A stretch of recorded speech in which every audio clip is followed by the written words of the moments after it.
Hi, my name is Andrei Stoica. I'm an entrepreneur and I've started several high technology companies, spent pretty much all of my professional career in Silicon Valley. And I want to tell you a story that happened to me back in 1999 that I think has a lot of relevance to what's going on here in Brazil and in Sao Paulo in particular.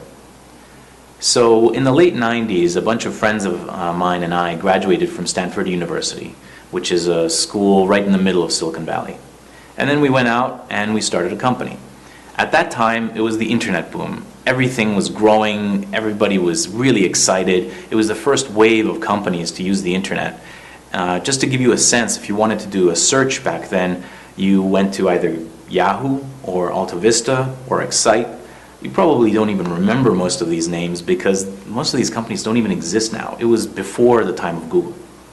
So we were sitting there in the office in one summer and we were looking around what new companies were happening, what was going on, what new technologies were popping up. And we came across this project that was being done at Stanford by two graduate students. Now these guys came up with something really awesome.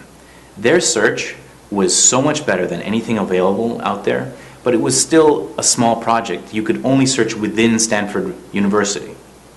So we said, okay, these guys are like 10 minutes away. Why don't we call them up and invite them out for coffee?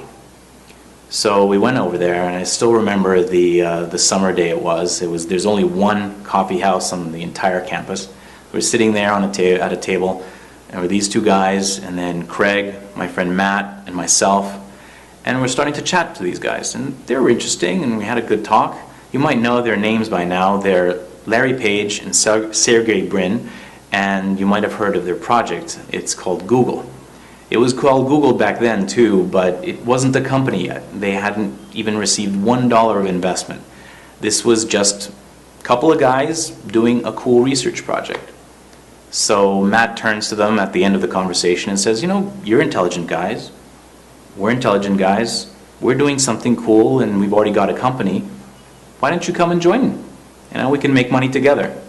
At which point, I remember these guys turning to each other and smiling and looking back and saying, you know, we're pretty happy with what's happening and we're getting a lot of interest in this Google project we're doing, so I think we're going to stick with it.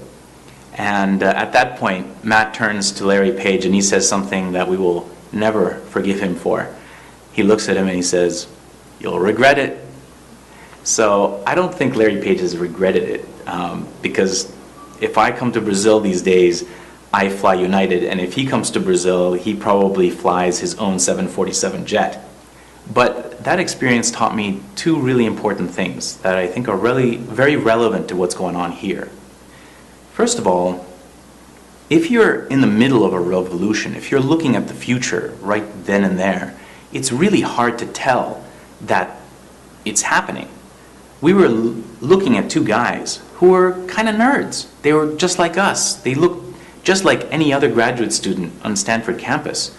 But these guys, in a couple of years, were going to start a revolution in the way all of humanity was going to use information. There was really no way to tell. The future looked kind of normal. I think this is what's happening in Brazil. You look around, there's something different. There's something changing. It's very different from Brazil 10 years or even 100 years ago, and I think it's going to stay. The second thing is a little bit more subtle. When we were, at this point in 1999, we were in the middle of what was being called the internet boom. 2 years later, it was being called the internet bubble. So what was the difference? What's the difference between a boom and a bubble? Well, back then you could kind of tell there was something wrong. Companies that were just 6 months or 12 months old were being given valuations that were huge. They hadn't even shipped one product. They hadn't even made $1 in revenue, but their valuation was sky high, and the value that they provided was very low. The difference was huge. Here, the prices are going up, but the value is not that much different. There might be a little bit more valuation than value, but it's not a huge gap. So when people talk about a bubble, I tell them, well, ask yourself this: do you feel that there is a huge gap between valuation and value? Because if there is, then there's a bubble. But I don't think so. And that's why I live here in Sao Paulo. And that's why I think there's great opportunities here.